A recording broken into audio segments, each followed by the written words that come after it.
Hello and welcome, this is Rooflemonger, and my friends, we got our first look at Master Roshi gameplay thanks to V-Jump Magazine's YouTube channel.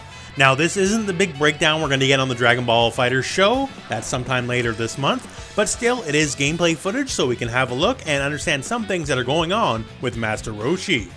So first up, before anything else, yes, we have a release date for Master Roshi, and that is September the 18th. And if you're a season pass holder, he'll be out on the 16th, so 2 days early. So that's good. It's not the absolute end of the month like many of us thought.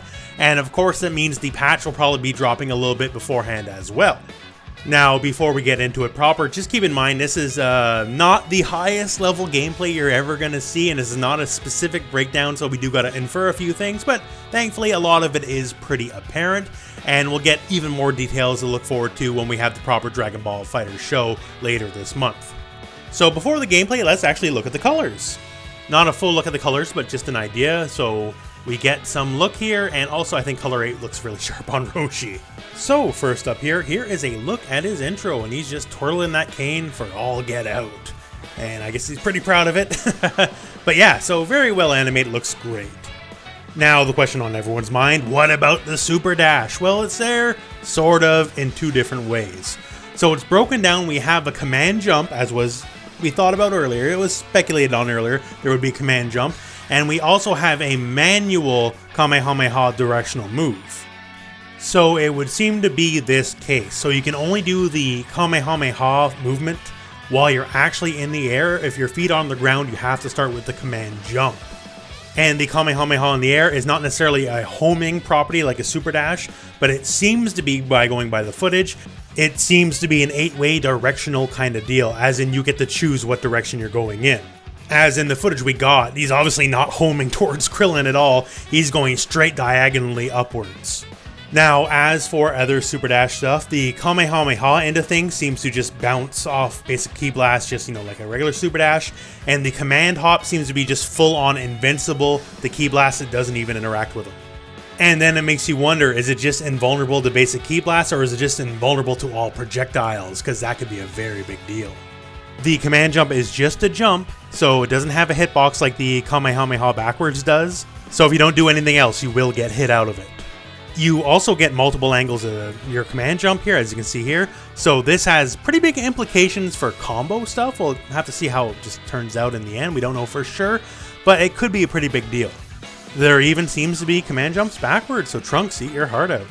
Also, to note, after Roshi takes a big hit, his sunglasses come off. Now, the very adventurous part of my mind is thinking, oh my god, does this mean he's going to be like Wesker in Marvel? But maybe it's just a visual thing. Speaking of visuals, because it's all we're getting, here's a look at his level 1 super, if it whiffs. Not the Mafuba, but this is a different one. So he hulks out and he'll crank you with the walking stick, but we don't actually know what the animation is going to look like. But hey, it's something. We now know he has an alternate level 1 super. And speaking of the Mafuba, so here it is, and now we know for sure, yes, it forces a snapback if it doesn't kill, it would seem. Now here's the thing, this is the difference between this being a great move and nothing move. Is the snapback timing going to be modular like the change in Season 3 is, right? Or is it going to be a set time? If it's a set time, then Roshi's going to be a monster of a character because he'll have old Season 2 snapbacks back, right? But if not, then it's kind of a non-factor. And here's a look at his auto combo. So it starts with a pretty standard jab, probably a 6-framer, into this madness if it connects. So doing a little bit of his own multi-form technique or an after image or something, and yeah, just smacking you. Also, after the initial launch, he goes into the command jump, because once again, hey, he doesn't have a traditional homing dash, right? But yeah, so very visually interesting, but we'll see if it's just more than a basic one once we actually get our hands on it. Now, we only get a small look at this, but he does have an upward angled projectile as well, and he seems to move back a fair bit while throwing it out. So visually somewhat similar to Kefla's, although he has movement attached to his and Kefla does not.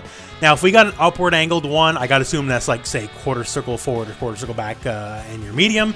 And then maybe light would be a more traditionally forward angled one, I don't know. But yeah, so we definitely know he has some kind of projectile to work with.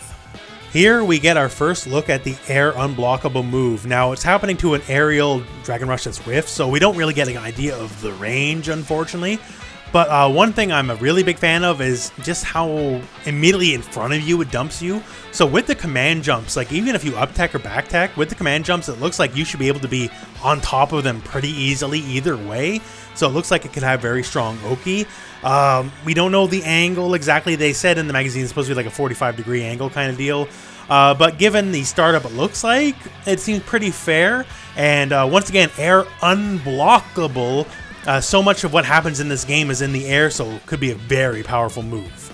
And to cap off, we get a look at level 3, and Roshi is suitably huge and doing his thing there with the ultimate Kamehameha, so very big fan of that. And we end off here. This is Mafuba if it kills, so it gets the special animation. And yeah, that's what we know about Roshi so far. So once again, comes out the 18th, 16th if you have the pass. And we'll have more info later on a Dragon Ball FighterZ show, which is not announced yet, unfortunately. V-Jump definitely has Dragon Ball by the cojones because they can just ruin whatever the Dragon Ball FighterZ show has with the whole Roshi debut gameplay deal. They don't really get the care, I guess. But still, it works out for us. We get to see a little bit early, and I'm sure you find some of this interesting. So let me know in the comments below what you think of what you've seen of Roshi so far. Do you think he's going to be awesome? Do you think he's going to be unplayable garbage because he didn't have a super dash like everyone else? I don't know. I think he's very interesting. He's definitely not going to be the same old, that's for sure, right?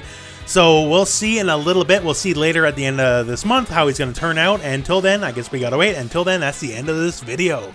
So thank you very much for watching. Hope this video has found you well. Go out and play some Dragon Ball.